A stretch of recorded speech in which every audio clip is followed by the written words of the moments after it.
I'm Samantha Brown, professional organizer, decluttering specialist, and business coach.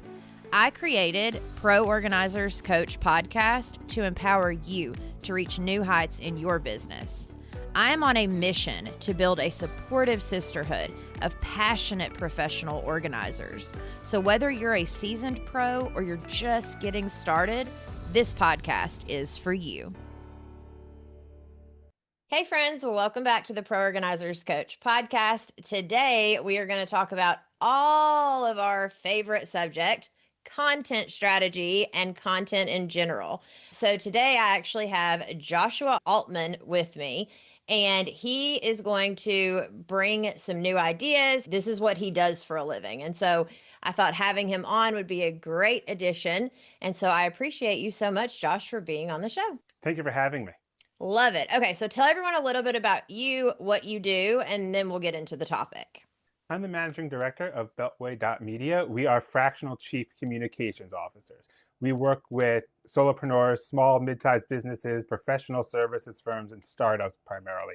Anyone who needs communications, needs content, but it's not a 40-hour-a-week job for someone, and they don't need a full-time person, which is why we are fractional.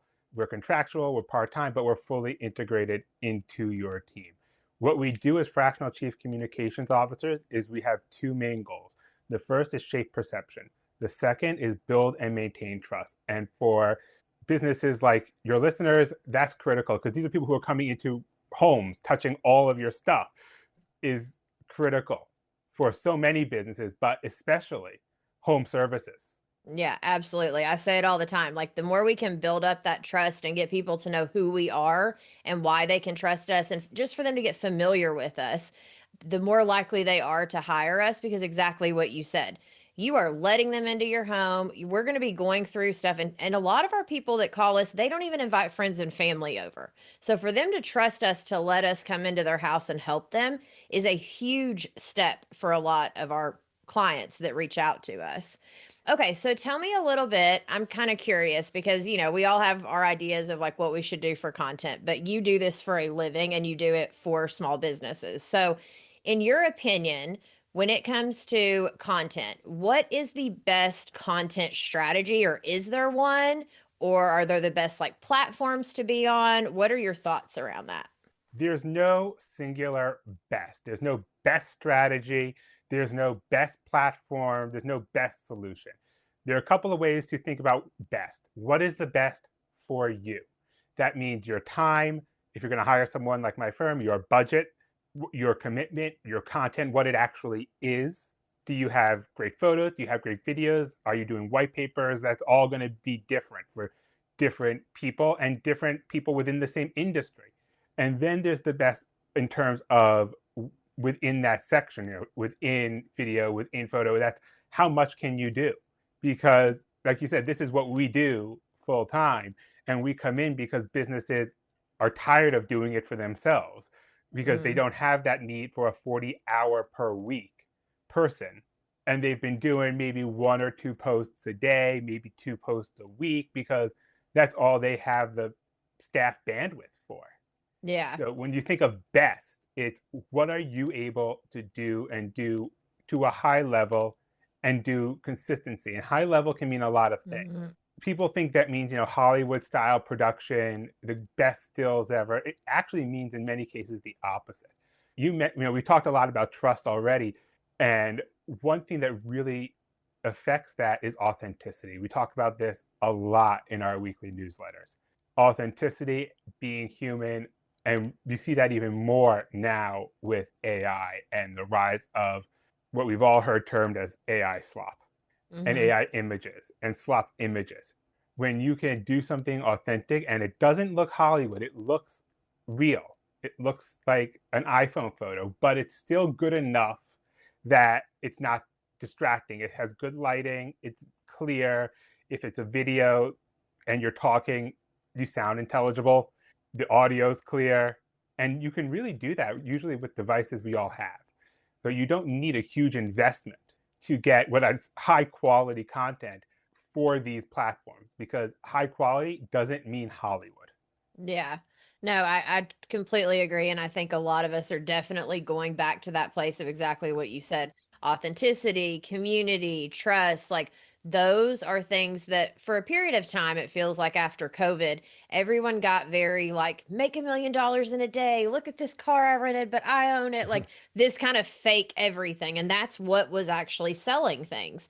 And then now it's almost like everyone's figured that out and caught on to it, that like sometimes too good to be true really is too good to be true. Mhm. But the other word I love that you said is consistency. Let's go there for a minute, because I am one of my phrases that I tell my ladies all the time in my community is plant seeds, keep it simple, but be consistent. Mhm. Because if you're not consistent, I don't care what you're doing, you're not going to succeed. So, can you kind of go into that a little bit more with what you do when it comes to, because I know you're doing it content for businesses, right? So, if do people need to be creating things, sending them to you like on a consistent basis of like weekly? Are you able to kind of repurpose stuff? Do you ask for a handful of things up front, or do you guide them through that? What does that typically look like? A little bit of all of that, because usually people come in and they have some materials, they have done something. Send all that to us up front. We work Mhm. with you. You'll hear this phrase a lot: content calendar. It's exactly what it sounds like. It is like you have your personal calendar for all your personal schedule, you have your business calendar. Same thing, content calendar. It's just a planner of what's coming up. And it helps you make sure that you're really hitting all the things you want to hit, both thematically, scheduling wise, in terms of type of content, videos, photos, text, all of that. So when you say, be consistent, people kind of hear tips online. You need to be posting 3 Instagrams a day and doing 4 comments to get algorithmically high. And maybe that's true in some networks. It Mhm. might be true in many of them, but people see that and they think it's daunting because they have their Yes. regular job to do. Do what works. If you can reliably do 2 to 3 a day, or over a course of a 5 day work week, instead of doing 10 to 15, which that's that 2 to 3 a day, you're getting 3 to 4 per week, 5 to 6 per week, whatever you're comfortable with. That doing that consistently will be better than trying to hit that 15 per week, 3 per day, in terms of just posting, and then failing at it, and because you're busy and you have your full job too, and then you get stressed, and then you don't go back to it in week 2 because you felt like you couldn't do it. So stick with what you can do. We get asked a lot, what's the best? And we get that asked for, social media platforms, website building platforms, everything. It's like, it's the one that you and your business can handle and work with and also grow with.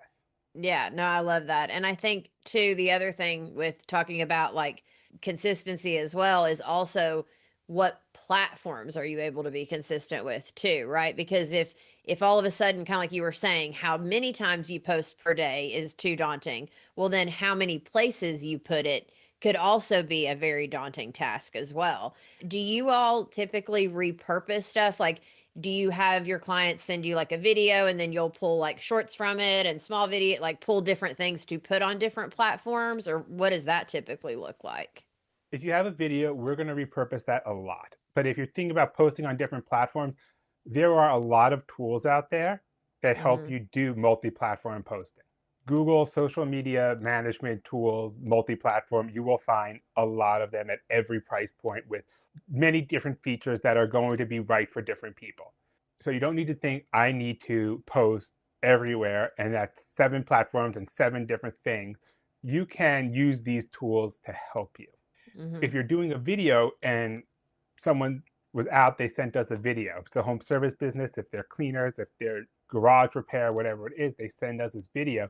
That might be something that goes on YouTube and say a 5 minute, almost its full form. We do a nicer produced video for the longer, where you have an intro, you have an outro, you have people talking.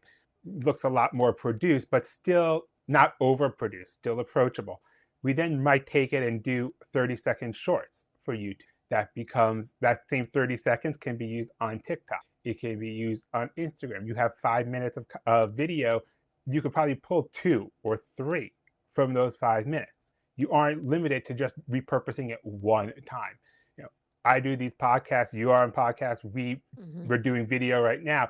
A lot of the videos we post, this is, I'm talking about my business for us, Mm-hmm. are these podcasts. If we have an hour-long podcast, we could get 15 clips on a lot of topics and use that over a long period of time. And then we're not worried about something. We know we have something about content repurposing in home services businesses. We've got that covered. And we have 3 of them that we can use once a week or once every other week for either 3 or 6 weeks. We're covered. We could schedule that, put that on the calendar.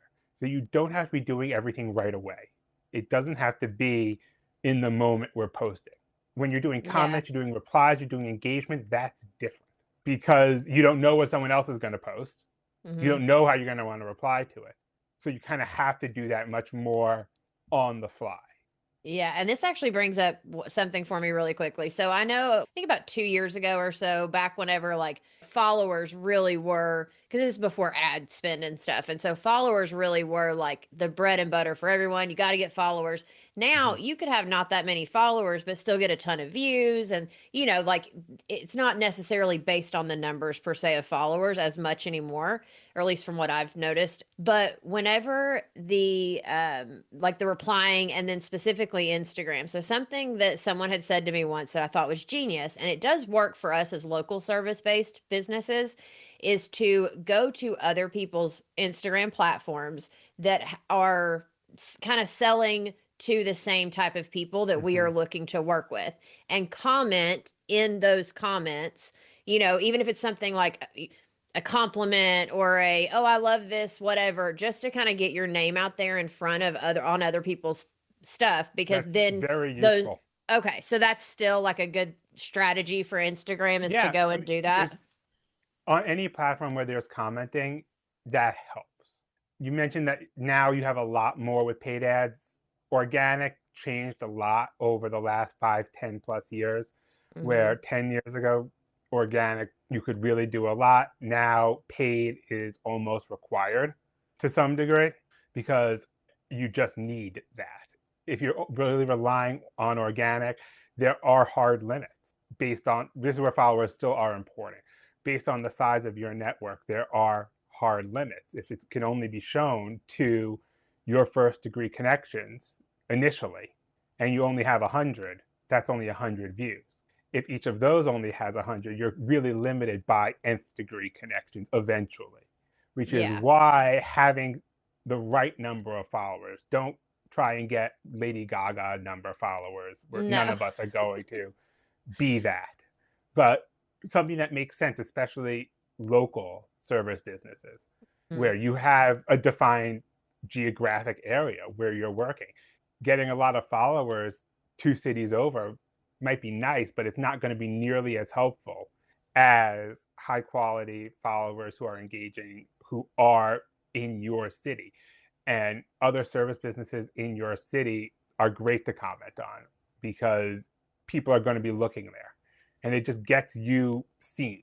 Because even if they're just like, oh, who's that? Because I tell my ladies, ideally, if you can, depending on the platform, but like the name of mine on Facebook is like, it's Love Laugh Organized, but then it's professional home organizing. Mm-hmm. Because when people see home organizing, they're like, oh, what's that? Like it always brings this interest with it where they at least want to see what you're all about. And they'll at least click on your platform and go check you out. And so I think at least even if you just have home organizing or home organizer next to the word of your business as your business page when you're commenting on someone else, don't go commenting on them with your personal business or your personal page. Use your business page. I've done that before where I'm like getting all this stuff ready to go out and like, getting it out ready on Meta. And then I've literally hit publish before and then realized that just went out on my personal stuff. Or it went out on my like POC stuff versus my home organizing business. I'm like, ah. Yeah, it's important to keep those straight. One thing I talked about authenticity, people want to interact with real people as opposed to a business. Where you're seeing a lot of success are people who, for their business account, their name won't be our username that we use isn't Joshua Altman. It's the comms chief on pretty much every platform, except LinkedIn because my LinkedIn is older and Mm-hmm. I didn't want to change it because so many people have that link still. Yeah. But it has my name in the personal bio. So the content's really coming from me, a person, but it also represents a business, and people know that it is someone from that business. And you're seeing a lot more return when it's coming from Jane Doe versus Home Organizing Corp. Oh, okay. I mean, I could see that. So, like, and here's another question. So, a lot of my ladies that come to me, they are teachers, and teachers are taught you keep your personal, you Yes. keep your, and rightfully so, they're teachers. I totally get the thinking behind it. But when they come into running a business, all of a sudden, they want to kind of keep their personal account totally separate. And for me, I'm like, that's more people you can reach. Like, why wouldn't you post on both? So, and like use both in the Mhm. sense of like, if I have something, I mean, I am still the business. A lot of us are solopreneurs. And so if they find it on my page, it's okay because like it all intertwines in my world. And I've actually had a handful of my students that I've coached around this that were so against it. And the second they were like, you know what, you're right, because it also builds that trust and authenticity. The second they can see your personal page and your personal page is no longer private, and they can see, oh, you're a mom and you have dogs. I've literally had people hire me Mhm. because I have dogs and they have dogs, like Yeah. versus the other, options they have in I Knoxville. made a post about dogs on LinkedIn today. Oh, see, right? Like people love their pets and rightfully so, but the more they can get to know us. And so do Yeah. you find Well, that it is good to kind of cross pollinate in it's a way with not your necessarily personal? cross that you want to keep 100% personal, keep that, but then your professional account has that other stuff too. So Okay, you I can see what you're saying. include it to build that trust, to show that this is a person, not a faceless business organizer corp. And you Right. can include that you have the dog, that you're doing stuff, that you're a normal person who we can trust to come into our home and handle all our belongings. That is still a professional presence versus your really purely personal presence that might be a 10-year-old account that you don't want to be tied in with this new business. That's And actually that's how you a can get really good away with a point. little both. Yeah, so then when you get ready to post something that you don't want or that you're okay, like, oh, this one would be okay to have on like it's good to put those personal things because I kind of teach, and I could be wrong, like I'm totally open to learning too. But I kind of teach my ladies because a lot of them, and we were talking about this before we hit record, and you said you're very similar. A lot of us we don't wake up in the morning thinking I can't wait to create content today. I love posting, right? It's kind of okay, I need to for my business, so I will, but it's not like our doesn't get us super excited to do. And so whenever it comes to creating that content, I totally just lost my train of thought. Where was I going with that? I was trying to remember, what were we talking about right before that? Cuz Loving posting. yes, I know, loving posting, but there was a specific question. I don't even know. This never happens to me. It's been a long day. Okay, let's go here for a second then, because I have so many things running through my head that I want to make sure to ask you about. So, when I'm at a client's home, here's another place that a lot of people get stuck. So, a lot of our clients, like, they do sign in our agreement that everything is 100% confidential unless they're okay with us, taking before and Mhm. after photos and that kind of thing. So a lot of our clients, you can't just start grabbing your phone and all of a sudden, like, no, their personal belongings are all drawn out everywhere, and you're creating content around. Like they aren't comfortable with that. And so trying to figure out that balance of creating content where the client's still going to be okay with it. And oh, that got me right back to where I was a minute ago. I teach to think of your social media as a portfolio, and that kind of takes the stress off of like I have to post every day, all the things, since we don't love posting all the time. So if it's a portfolio, I do love your idea of like putting your personal stuff in there because that should be a part of your portfolio. You're showing people who you are and building the trust and that kind of thing. But when it comes to creating the content, that's where I think a lot of us get stuck is because again, and a lot of us work with our clients, like the organizers that work for their clients, like they go in, the client's not even there, and they're doing the organizing part of organizing. That's super simple. You're pulling stuff out of a pantry, you're putting it back in bins, it looks beautiful. It's totally easy to create content around that, right? But if you're in someone's bedroom and you're pulling everything out of their dresser and you've got their bras and panties and like all of these things everywhere, and they are sitting there with you, decluttering and going through stuff, it is so hard to be like, hold on, let me take a photo of this. Or Mhm. if their kids' photos are in the background, or so do you have any like people you work with or any tips around like maybe some ideas of what we could be posting, or maybe are we missing something to post when it comes to that? Or do you have any ideas? Well, I mean, you guys have great visuals. You have this huge before and after contrast, but like you said, people aren't necessarily comfortable with all of that being shown. Yeah. One thing you could always do is ask, because if you don't ask, they don't know it's something you might want to do. There's the option ask, and you do, if you say yes, it's 10% off. Some people I was I about to know have say the, maybe do a discount for like the people that are willing. yeah, and that can work.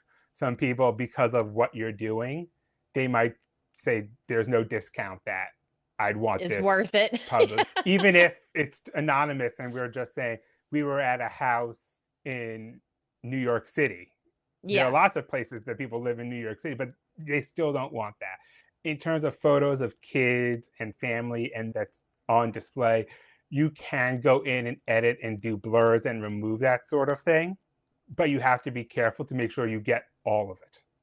Because it's Yes. very easy in a home to get you missed this picture on that side table that you couldn't really see, but it's there.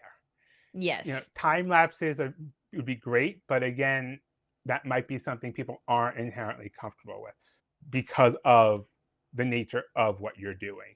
The best thing you could Yeah. do is ask someone, ask each client, this what we would like to do this. If you're okay with it, great. If you're not, that's No great too. problem. Yeah. And leave it at that. They might be okay with you just showing it after, which of course doesn't have that great contrast, Yeah. So most but of my clients are okay. Here's what I've learned over the years is that most of my clients are okay with a quick scan of the before or even a photo of the before. Typically, they're fine with that. And the same at the end. They're okay with a photo or a quick scan of like a 7-second video where you're just kind of scanning the room. mhm. That is, but the in between is so hard to get them, and rightfully so. I don't blame them. I wouldn't want my stuff Oh out yeah, on social media either. It's just for the life of me, I've been trying to figure out how to incorporate it or how to create content because, like I said, when it's the organizers, because there's two parts to organizing. There's the decluttering, then there's the organizing. mm-hmm. A lot of my listeners, we focus more on the decluttering, the life coaching part of it, the helping them to change habits. Like it's more of the emotional stuff, and the decluttering is what a lot of us are focused on, a little more so than the organizing piece. The organizing piece, most clients are like, I don't care, like if it's a kitchen or, and maybe that's the answer, right? Like when it's a kitchen, a pantry, a bathroom, something Yeah, that people don't care about, maybe that's the time to ask a client. Or once you've done one or two sessions with a client, maybe that's when you bring it up and they've gotten more comfortable with you and your process with them. definitely using something where it's just cabinets, pantries, a bathroom that is pretty nondescript and nothing super personal in there might be Yeah. a good way. Another is if you're doing it, you could focus on you. You could set up a camera, mount it. We see you, your hands moving back and forth, you being intent, looking at something. We don't necessarily see what it is, but we see you, and you could explain in a voiceover, we were working with this client and this is us working, and that is maybe just a limit of what this industry can do. And every industry has limits. We work with regulated industries, and there are a Mm, lot of limits on what they can and cannot say. It happens, and if there's yeah. a limit because of that's legal limits, but if there's a practical limit because this is what people are comfortable with, you work with it and you Yeah. figure out how to show something. Close ups of hands can be really good. And there are Okay, wearable that's it. That is what I was getting ready to ask you. So I have seen the whole like what are they faceless videos, right? And Mhm. for the life of me, I am like, am I supposed to walk in with like a camera on my forehead? Is this what I'm supposed to be doing to get this content? Like, how are people getting the content? There are two major ways. The first is they're wearing the camera. Okay. Like you said, sometimes it's around their neck. You search Amazon for wearable phone camera mounts. You will find all types of contraptions. Okay. That's good to know. Like, yeah, they're there. And the other is they have someone helping them who's holding the camera. Yeah. Yep. And that's the other thing too, right? And like, because even if you put it on a tripod or you put it somewhere, that's the other place where I kind of get stuck sometimes because I'm like, hey, I'm like down, let's say I'm in a Yeah, bathroom and I'm under the sink. Well, they're not gonna be able to see what's under the sink there with me unless I at least pull it out and then maybe have it angled. It's a lot of extra thought that goes into yeah, like how to do that. And I guess that also for a lot of us, especially when we're first starting, we have this like because clients are paying us per session, which a session is typically 3 or 4 hours. So in that time frame, we feel like we're on the clock, right? Like we're trying to, because yeah. it's a time based and we're getting paid and we want our clients to feel like, wow, they got so much done. I'm so happy with it. And I think a lot of us feel like, well, if they pulled out a camera or started playing with their phone, like I don't even answer messages when I'm at clients' homes because I don't want to be disrespectful. I recently just got a watch so I could actually see if an important message comes through because I feel like I'm being disrespectful if I start pulling my phone Yeah. out in the middle of a session, even though that may be my own bias or whatever. But to me, I'm like, they're paying for this time. I want it to be about them, period. Yeah, and a couple ways you can address that. One is again asking up front, "Hey, I want to just get some video of me working. I know we planned for a 4 hour session. I know it's going to take this amount of time. We'll do, if you're okay with it, we'll do 4.5 hours." So you're very upfront about it. Ooh, I like it. Setting expectations from the get-go. That's a big one for me. I like that And idea. if you know that all the moving the camera around and setting it up is going to take you roughly 30 minutes, just say, again, when you're asking permission to do it, say, if you're able to do an extra half hour today, well, I can do this. If they might have somewhere to be after and they can't do a 4.5 hour session when they only plan for four. Right. Another is you really only do it once. You are getting one or two shots per house, per session, and that's it. So you're maybe spending a minute or two to get that camera in position if you're doing like a wearable and going. And And I that's do not going to like your be that idea. much more. And I do like your idea of the where this is hilarious that I had no clue. Like I was making jokes about like what am I supposed to do? Walk in with it on my forehead, but like Yeah. I yeah, literally. Yeah. Like they've got that Insta 360 or whatever now. Yeah.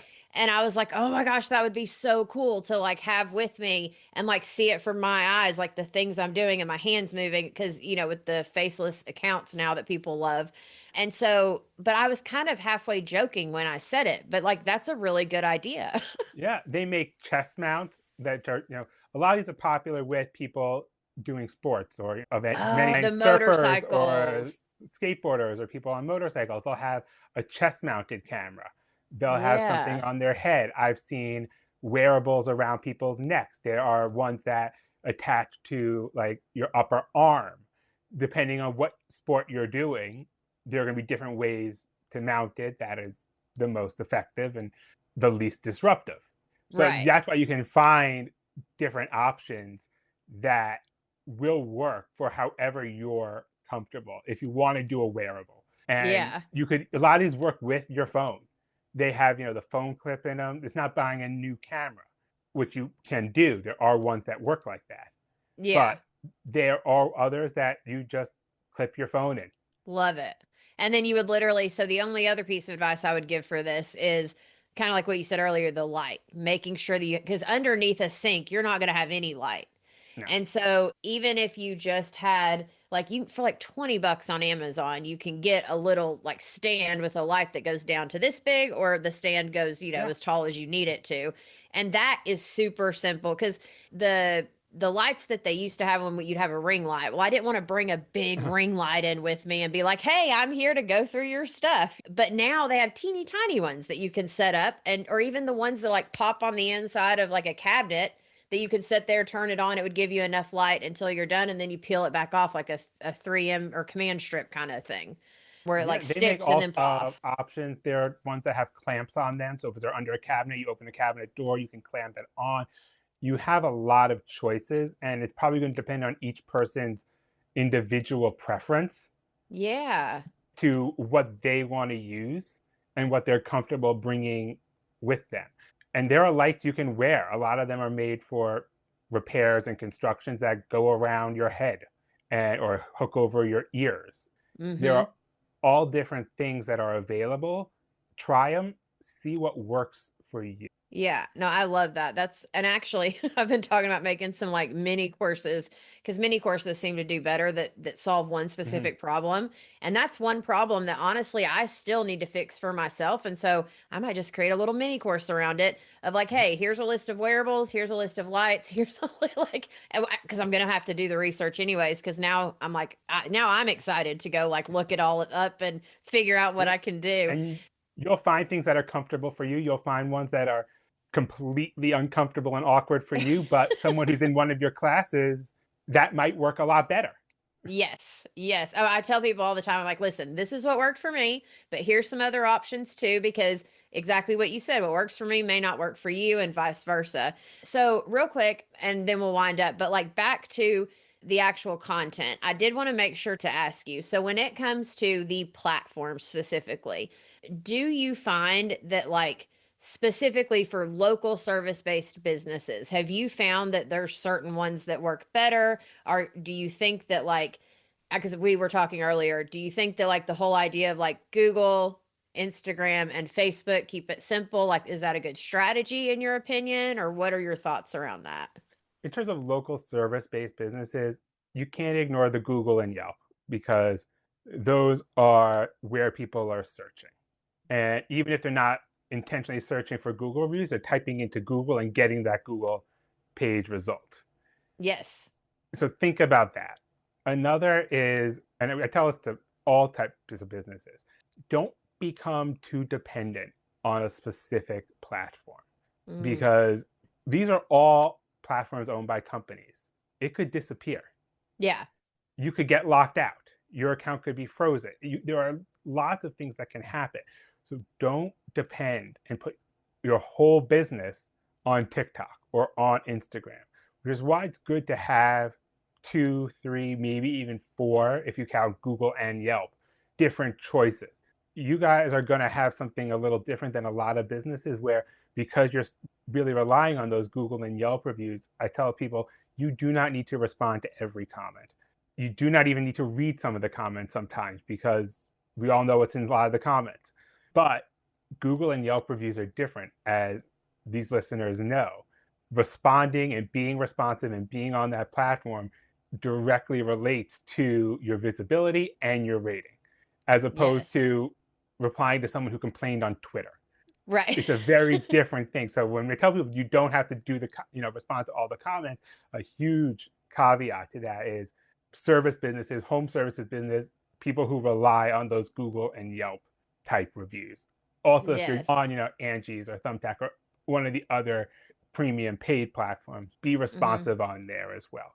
When you're thinking Yeah. about content, you don't not every piece of content has to be accomplishing everything. Oh, Think about you because it can't. absolutely. And that's one of the reasons that we use these content calendars is it helps us really see who is this talking to, what platforms it on, what is the message with it, who's it reaching, and what's it going to accomplish. Because it might show how easy booking is. A post that shows how easy booking is going to be very different that shows a before and an after. You're accomplishing two things you need to show people that the product worked, that it's successful, but also you can get in touch with us. Booking is easy, it's hassle free. You need to get both those messages out. One Yes. post will not accomplish both of those things. So don't Right. try to cram it all in. Make sure the totality of your content is doing that because that will make things a lot easier and in many ways less stressful for you. And we think a lot about what people read, see, hear, and experience. Those four, we call our four languages model. It's how people really interact with content. Each one of those should amplify the others. One thing we really recommend you're doing on your own, if you're doing this yourself, if you call us, we would start with something similar to this, is just take a piece of paper. I find it easier if you're going long ways. Just put read, see, hear, experience, do 4 columns, write down what are people reading, what are people seeing, hearing, experiencing, how are those working together and amplifying each other. And that'll get you a pretty good idea of what you're doing. Because when you're doing it real time, you probably aren't seeing it, at least not in the same way. This gives you a chance to really step back and say, yeah, we have a lot of what people see. Your visual business, it's there, Hmm. it makes sense. We don't have that much in here. Not everyone's going to have podcasts that they're doing to have a lot in Right. here. But if you have videos, that audio is part of the experience of what people are seeing, which is what I Yeah. mean by how these are interplaying and amplifying each other.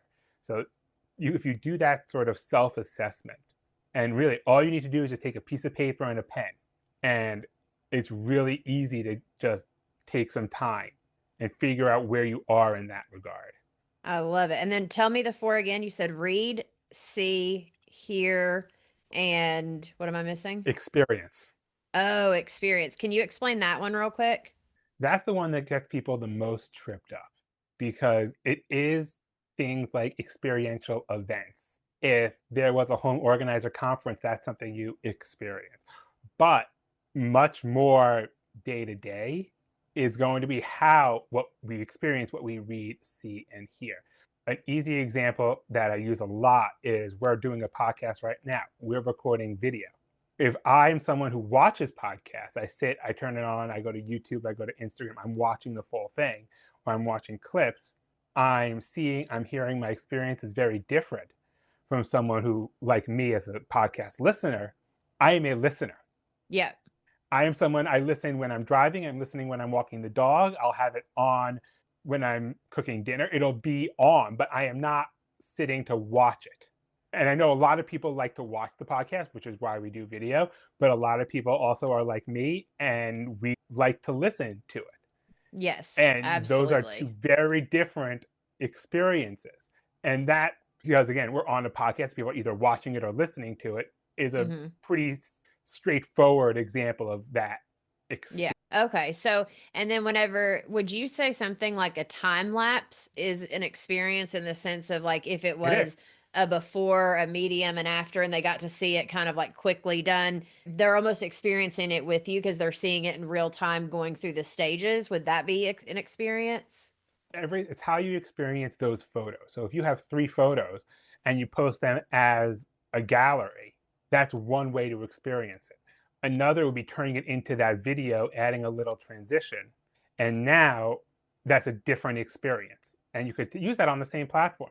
That'll, if you put that still on those 3 stills on Instagram, it will display it very differently than if you have that Right. video. And that's a completely different experience for your user. Love it. No, that's awesome.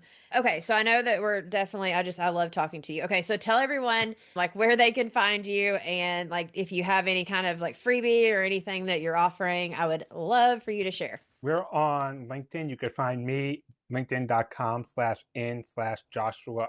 You can email me,jaltman at Beltway.Media, no.com.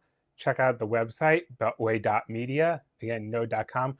We're on social platforms, Instagram, Twitter, all of that. We are at the com. That'll be in the show notes. We do have a freebie for you guys, and that is a 100% off full discount on a comprehensive strategy session. And you can include the code in the show notes. Don't try and write it down now. It'll Right. be there for you to copy and paste. Yes, yeah. All of the links will definitely be in the show notes and in the description on YouTube. So you guys can follow those links and go check that out. And then because it was, what did you say the freebie was? Because I mean, this is a pretty like big freebie, honestly. It is a full comprehensive strategy session. So it's, if you go on our website and you see, use the booking link, that's a very overview, internal type. We're just kind of getting some information. The full strategy session is you send me stuff beforehand. I have a chance to go over it. We might do a couple emails before we talk, and it's really diving deep into you and your business. I Normally, love it. we work with people long term. Our contracts start at about 2 years Oh, wow. because this is a process. Ah, see, I tell everybody all the time, I'm like, listen, 9 months to a year minimum when you're starting your business Mm-hmm. to have any kind of consistency in the clients that are coming through. And that's minimum. That's like, Yeah. the best case scenario. So I think that's amazing because, like you said, if it's a 2-year contract, it's because it takes that time to really get this honed in and really get your Yeah. things going that you need to get going. And this is basically a one off type of meeting that you would have with us, really getting in as if we were a year and a half into our relationship. It's a full deep dive.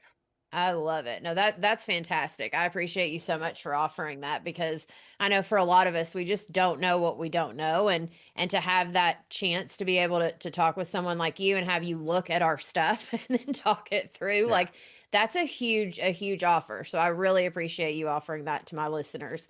Thank you, Joshua, so much for coming on the show. It's been such a pleasure. I told you I could have gone on forever with Thank you. you for having me. Yeah, and then for those of you listening, we appreciate you, and I will see you guys in the next episode.